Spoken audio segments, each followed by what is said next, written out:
इन्होंने जिन भाई बहनों ने किया है और योगदान कर लिया है, उसके लिए सरकार ने एक चेकलिस्ट जारी किया है कि आपके पास कौन कौन सा पेपर होना चाहिए। आपने योगदान तो कर लिया, परीक्षा पास कर लिया है, ये बहुत अच्छी बात है, लेकिन अभी उनका पेपर वहाँ पर जमा अभी हुआ नहीं है पूरी तरीके से। तो इन लोगों के लिए बिहार सरकार ने, या यूँ कहिए कि विभाग ने एक चेकलिस्ट जारी किया है कि निम्न कागजातों को लेकर के आपको के प्रधानाध्यापक को ऑफिस जाना होगा। तो आप अपने प्रधानाध्यापक के पास में कौन कौन सा पेपर जारी करिएगा, ये हम आपको बताते हैं और आप तैयारी कर लीजिए। इसमें एक आध दो पेपर कम होगा तो उसके लिए आपको घबराने की ज़रूरत नहीं है, मौका मिलेगा, लेकिन आपको क्या क्या जमा करना है पहले ये जान लीजिए। विभाग ने जारी किया चेकलिस्ट, जिनके पास ये पेपर नहीं होंगे उनको होगी परेशानी। तो क्या है, पिछले 6 माह का उपस्थिति पंजी का छाया प्रति होना चाहिए। पिछले 6 माह जो आपने विद्यालय में पढ़ाया है उसके उपस्थिति का आपको छाया प्रति होना अति आवश्यक है, ठीक है। उसके बाद विशिष्ट शिक्षक के रूप में योगदान, विशिष्ट शिक्षक आप बने हैं, उसके लिए आपको मिला है जो नियुक्ति पत्र मिला है, योगदान पत्र जो मिला है उसका छाया प्रति आपको लगाना है।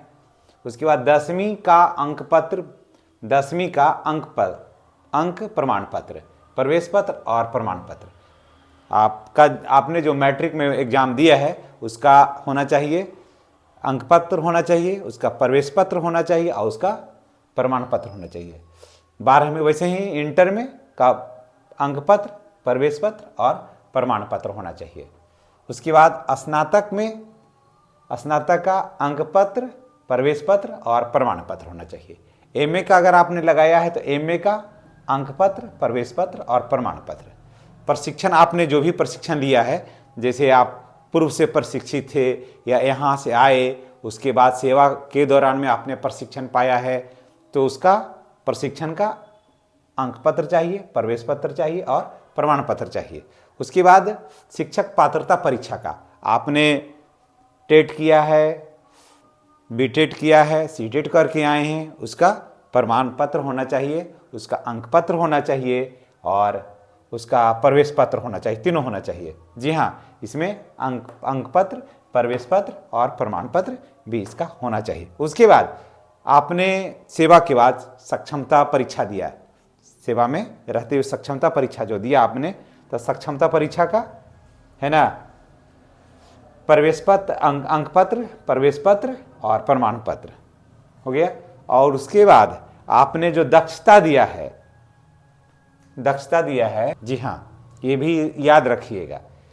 उसके बाद देखिए, शिक्षक पात्र का तथा टेट, बीटेट, सीटेट जो भी आपने किया है वो, उसके बाद अगर आपने सेवाकालीन के अंदर प्रशिक्षण किया तो उसमें ये देना है, सक्षमता आप दे करके जो विशिष्ट शिक्षक बने हैं उसका अंक पत्र, प्रवेश पत्र और उसका प्रमाण पत्र होना चाहिए जो भी। उसके बाद नियुक्ति पत्र है ना, उसके बाद नियुक्ति पत्र होना चाहिए जो आपने प्रारंभ में जो विद्यालय में आपने जो योगदान किया था शुरू में, उसका होना चाहिए नियुक्ति पत्र।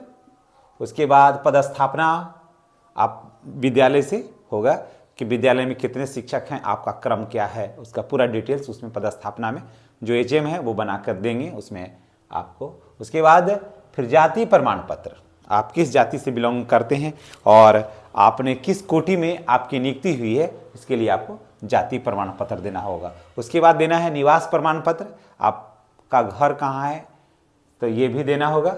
उसके बाद पैन कार्ड देना है।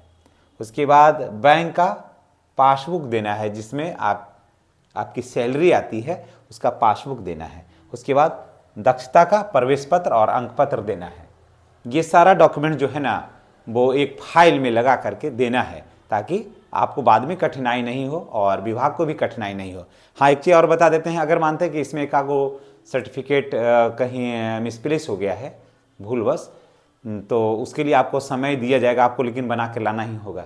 लेकिन एक चीज़ बात का हमेशा ध्यान रखिए कि जैसे जितना भी सर्टिफिकेट है उसमें नाम हुबहू होना चाहिए, पिता का नाम हुबहू होना चाहिए, डेट ऑफ बर्थ हुबहू होना चाहिए, उसमें कोई किंतु परंतु नहीं होना चाहिए। अगर कहीं प्रॉब्लम है तो अभी आपके पास मौका है उसको सुधार लीजिए, नहीं तो बाद में होगी कठिनाई।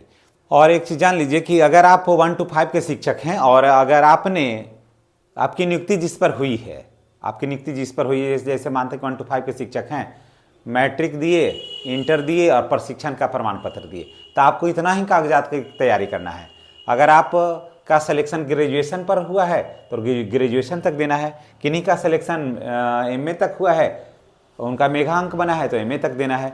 यानी कि जिनको जहाँ तक मैं इतना पूरा लिख दिया कि इतना कागजात की जरूरत है, लेकिन आपके नियुक्ति के समय में आपका कौन सा पेपर तक ही आपका सिलेक्शन हुआ है, आपको वहीं तक देना है।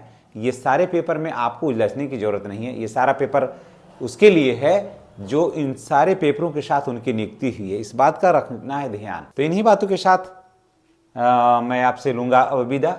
आप इसका स्क्रीनशॉट ले लीजिए ताकि आपको कठिनाई नहीं हो डॉक्यूमेंट्स को तैयार करने में, और वीडियो को अधिक से अधिक शेयर करिए, लोगों के पास पहुंचाइए कि कौन कौन सा पेपर चाहिए। अगर आप चैनल पर नए हैं तो आपसे रिक्वेस्ट है कि चैनल को सब्सक्राइब करके बेल आइकन को दबा दीजिए ताकि वीडियो का नोटिफिकेशन जो है ना आपको मिलता रहे। इन्हीं बातों के साथ हम आपसे विदा लेते हैं। अगले वीडियो में आपसे पुनः मुलाकात होगी, इस उम्मीद, इस विश्वास, इस भरोसे के साथ कि आपने चैनल को सब्सक्राइब कर लिया होगा। वीडियो के अंत तक बने रहने के लिए आपको बहुत बहुत धन्यवाद।